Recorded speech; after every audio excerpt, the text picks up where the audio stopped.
Assalamualaikum warahmatullahi wabarakatuh. Waalaikumsalam warahmatullahi wabarakatuh. Kami di sini dari kelompok 5 akan melakukan tes pendengaran. Mungkin langsung saja untuk mengefektifkan waktu. Untuk tes pendengaran ini akan dilakukan 3 tes. Yang pertama yaitu ada tes bisik, kemudian yang kedua ada tes Darkutala, dan yang ketiga ada tes audiometri. Nah, yang pertama kita akan lakukan terlebih dahulu untuk tes bisik. Nah, dalam tes ini ada 3 syarat utama untuk melakukan. Yang pertama yaitu syarat tempat, ruangan sunyi dan tidak ada eko atau dinding dibuat tidak rata atau dilapisi softboard atau gorden. Selanjutnya syarat pasien, mata pasien ditutup atau dihalangi agar tidak membaca gerakan bibir pemeriksa. Kemudian telinga yang diperiksa dihadapkan ke arah pemeriksa. Kemudian yang ketiga, telinga yang tidak diperiksa ditutup dengan menekan tragus ke arah mea atau hiatus astikus externus oleh asisten pemeriksa. Bila tidak ada asisten, telinga bisa ditutup kapas yang sudah dibasahi dengan gliserin.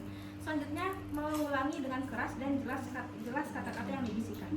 Untuk syarat yang ketiga ada syarat untuk pemeriksanya. Yang pertama, kata-kata dibisikkan dengan udara cadangan paru-paru setelah ekspirasi biasa. Kemudian kata-kata yang dibisikkan terdiri dari 1 atau 2 suku kata yang dikenal pasien.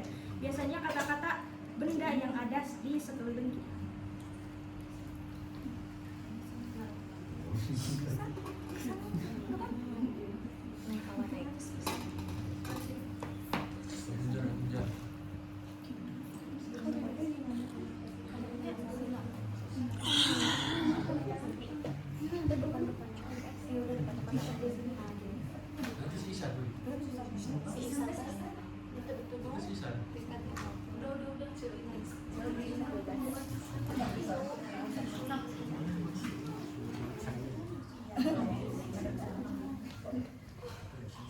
Assalamualaikum warahmatullahi wabarakatuh. Selamat siang Bapak, perkenalkan nama saya Ratnani. Sebelumnya dengan Bapak siapa? Di sini saya akan melakukan tes pendengaran. Yang tujuannya untuk mengetahui tes pendengaran Bapak, waktunya kurang lebih 10-15 menit. Tepatnya di sini. Apakah Bapak bersedia? Jika Bapak bersedia, saya akan mempersiapkan alat dan mencuci tangan terlebih dahulu. Kemudian cuci tangan. Cuci tangan 6 langkah.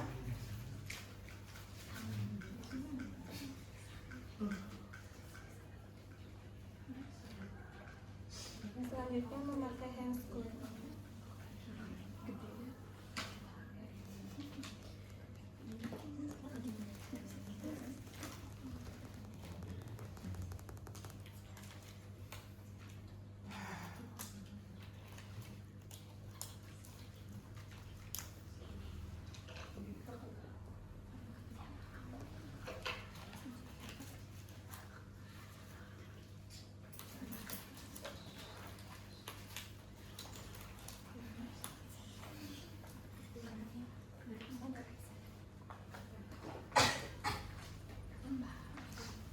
Untuk prosedur pelaksanaannya, yang pertama pasien dan pemeriksa sama-sama berdiri. Pasien tetap di tempat, sedangkan pemeriksa yang berpindah.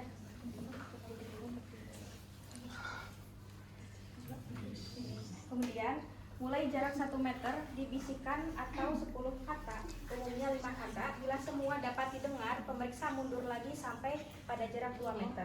Kemudian dibisikkan kata lain dengan jumlah yang sama. Nah, bila masih didengar semua, pemeriksa mundur lagi sampai pada jarak di mana pasien mendengar 80% kata-kata. Pada jarak itulah ketajaman pendengaran yang diperiksa.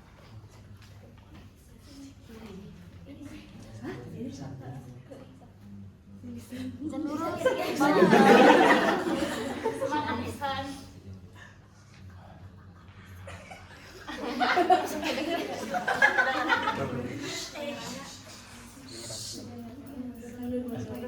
Isannya lurus matanya, Isannya dia. Ininya matanya ditutup. Matanya. Kedengeran. Apa sih? Kamu sekolah di mana?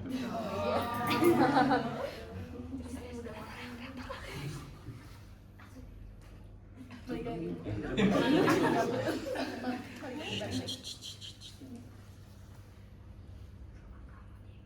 Rumah kamu di mana?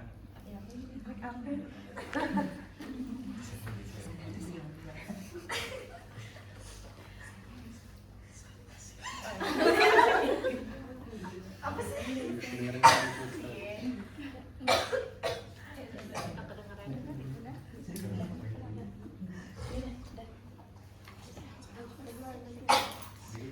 Untuk pemeriksaan selanjutnya tes garpu tala. Yang pertama itu tes batas atas bawah.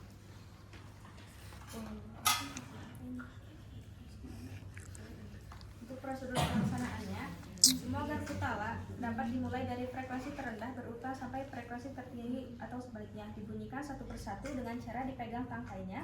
Kemudian ke ujung kaki dibunyikan dengan lunak atau dipetik dengan ujung jari atau kuku. Kemudian didengarkan terlebih dahulu oleh pemeriksa sampai bunyi hampir hilang untuk mencapai intensitas bunyi yang terendah bagi orang normal atau nilai ambang normal. Kemudian diperdengarkan pada pasien dengan meletakkan garpu tala di dekat mae pada jarak 1-2 cm dalam posisi tegak dan 2 kaki pada garis yang menghubungkan mae kanan dan kiri. Ini dipetik dua-duanya, didengarin sampai bunyi hilang, kemudian didengarkan oleh pasien. Gimana Bapak, apakah terdengar?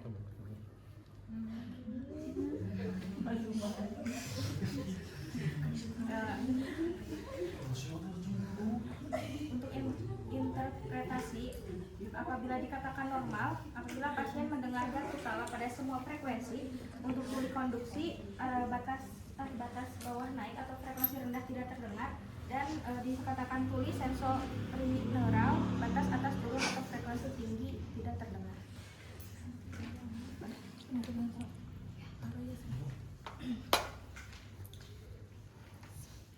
Oke, mungkin dilanjut saja. Untuk tes selanjutnya itu ada tes Rine, yang dimana tujuannya itu untuk membandingkan hantaran udara dan hantaran tulang pada satu telinga pasien. Dalam melaksanakan prosedur ini ada 2 cara. Yang pertama yaitu bunyikan atau getarkan garpu tala berfrekuensi 512 lalu diletakkan tangkainya tegak lurus pada planum mastoid atau belakang dari mae pasien kira-kira 2,5 cm sampai ia tidak terdengar. Kemudian cepat pindahkan ke depan mae pasien. Apabila pendengar masih mendengar garpu tala di depan mae, maka disebut rine positif. Bila tidak terdengar maka disebut rine negatif. Oke baik. Sebelumnya saya tidak menggunakan handscoon karena dipakai tadi, ya udah.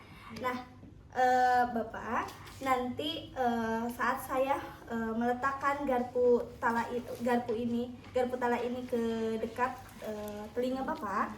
Nah, jika masih mendengar, Bapak bisa untuk mengangkat tangannya. Tapi jika sudah tidak mendengar, Bapak bisa untuk menurunkan tangannya ya Pak. Apakah dimengerti? Oke baik.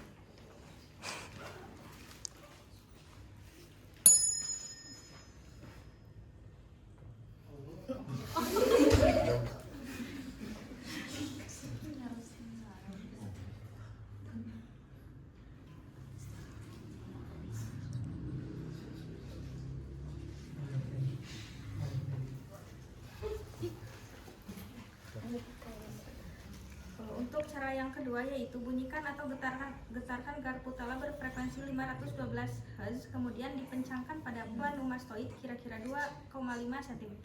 Kemudian segera pindahkan di depan mae dan pasien ditanya mana yang lebih keras. Nah, bila lebih keras di depan disebut rine positif dan bila lebih keras di belakang disebut rine negatif. Bapak bisa mengangkat tangannya ya Pak. Jika sudah tidak terdengar. Bisa diturunkan.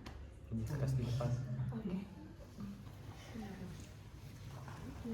Untuk dikatakan normal rine positif atau hantaran udara lebih dari hantaran tulang. Untuk dikatakan tuli konduksi yaitu rine negatif hantaran udara kurang dari hantaran telinga, dan tuli sensori neural rine positif atau hantaran udara lebih dari hantaran tulang. Untuk selanjutnya yaitu tes Weber. Tujuannya untuk membandingkan hantaran tulang telinga kanan dan telinga kiri. Untuk prosedur pelaksanaannya, garpu tala dibunyikan atau digetarkan, kemudian tangkainya diletakkan tegak lurus di garis kepala. Apabila bunyi penala terdengar lebih keras pada salah satu telinga, maka disebut Weber lateralis di telinga tersebut. Bila tidak dapat dibedakan ke arah mana bunyi terdengar lebih keras, maka disebut Weber tidak ada lateralisasi.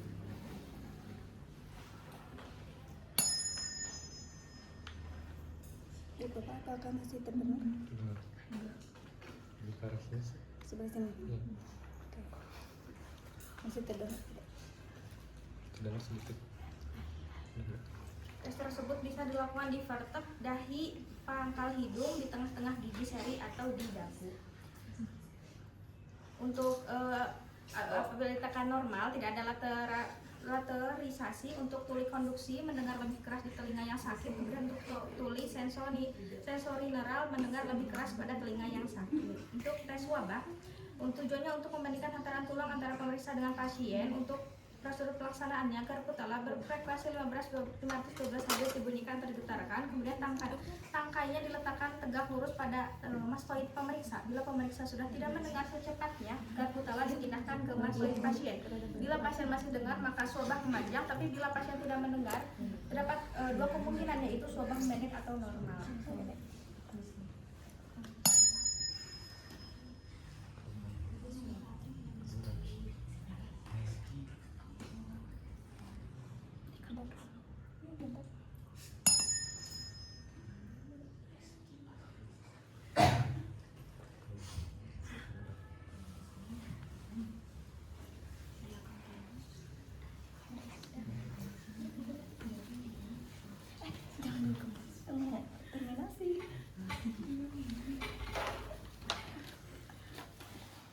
Baik Bapak, dikarenakan tes pendengaran telah selesai Pak.